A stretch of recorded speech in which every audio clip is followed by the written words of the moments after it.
দর্শক আসসালামু আলাইকুম। প্রিয় দর্শক, আজকে আপনাদের জন্য একটা সুসংবাদ নিয়ে এসেছি। আপনারা প্রায় সময় আমাকে বলতেন যে বাংলাদেশ রেলওয়ে কবে সার্কুলার আসবে, নতুন কোনো সার্কুলার আসবে কি না, কবে আসবে, কোন পদে আসবে, এভাবে বিভিন্ন সময় আমাকে বলতেন। তো দর্শক, আপনাদের জন্য সুসংবাদ হলো এটাই যে বাংলাদেশ রেলওয়েতে নতুন দুটি পদে সার্কুলার দিয়েছে। আপনারা রেলওয়ের ওয়েবসাইট থেকে পুরা নিয়োগ বিজ্ঞপ্তিটা পাবেন, সমস্যা নাই। তাছাড়া যদি দরকার হয় আমাকে কমেন্ট বক্সে জানাবেন, আমি সার্কুলারটা আপনাদেরকে দেওয়ার চেষ্টা করব। তা আমি সংক্ষেপে একটু বলি। সহকারী স্টেশন মাস্টার পদে লোক নিচ্ছে। ওখানে শিক্ষাগত যোগ্যতা চেয়েছে অনার্স পাস করতে হবে, ন্যূনতম দ্বিতীয় শ্রেণী। মাস্টার্স হলে অসুবিধা নেই, আরও প্লাস পয়েন্ট এই আর কি। ওখানে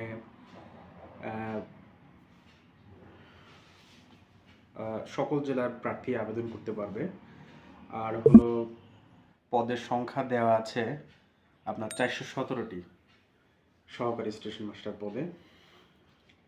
আর একটা পদ হলো আপনার সহকারী লোকোমোটিভ মাস্টার, অর্থাৎ ট্রেন চালিয়ে যারা বিভিন্ন গন্তব্যে নিয়ে যায়, লোকো মাস্টার বলে, লোকোমোটিভ মাস্টার, লোকো মাস্টার।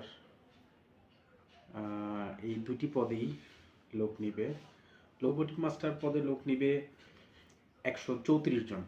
ওখানে আপনার যে সকল জেলা আবেদন করতে পারবে না সেই সকল জেলার মধ্যে রয়েছে পাবনা, লালমনিরহাট, নীলফামারী এবং কুষ্টিয়া। এই 4টি জেলা বাদে আর সকল জেলার ক্যান্ডিডেট আবেদন করতে পারবেন আপনারা, কোনো সমস্যা নেই। হলো সহকারী স্টেশন মাস্টার, সেটা তো বলেছি, সকল জেলার প্রার্থী আবেদন করতে পারবেন।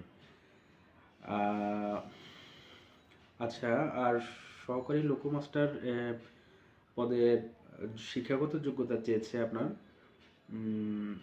ইন্টার পাস, তবে সায়েন্স ব্যাকগ্রাউন্ড, সায়েন্স লাগবে।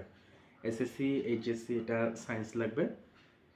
শিক্ষাগত যোগ্যতা এইচএসসি অর্থাৎ ইন্টার পাস হলেই হবে, দ্বিতীয় শ্রেণী ন্যূনতম। আর হলো আপনার সহকারী স্টেশন মাস্টার পদে শিক্ষাগত যোগ্যতা অনার্স পাস, ওখানে ন্যূনতম দ্বিতীয় শ্রেণী লাগবে, অনার্স পাস। তো প্রিয় দর্শক, সার্কুলার সম্পর্কে ডিটেলস আমি এখন কিছু বলতে চাচ্ছি না। আমি শারীরিকভাবে একটু ক্লান্ত অবশ্য, যে কারণে ডিটেলস বলতে চাচ্ছি না, বলতে পারবো না। আপনারা প্লিজ দয়া করে রেলওয়ের ওয়েবসাইটে ঢুকে সার্কুলারটা কালেক্ট করে নেবেন। আর যদি ওখানে একান্ত মানে আপনারা না পান, খুঁজে না পান, কোনো সমস্যা হয়, কিংবা সার্কুলার থেকে আপনারা যদি না বুঝেন, তবে অবশ্যই আমাকে কমেন্ট বক্সে জানাবেন, আমি আপনাদেরকে ডিটেলস জানিয়ে দেওয়ার চেষ্টা করব। প্রিয় দর্শক, আজকে এই পর্যন্ত। আসসালামু আলাইকুম ওয়া রাহমাতুল্লাহ।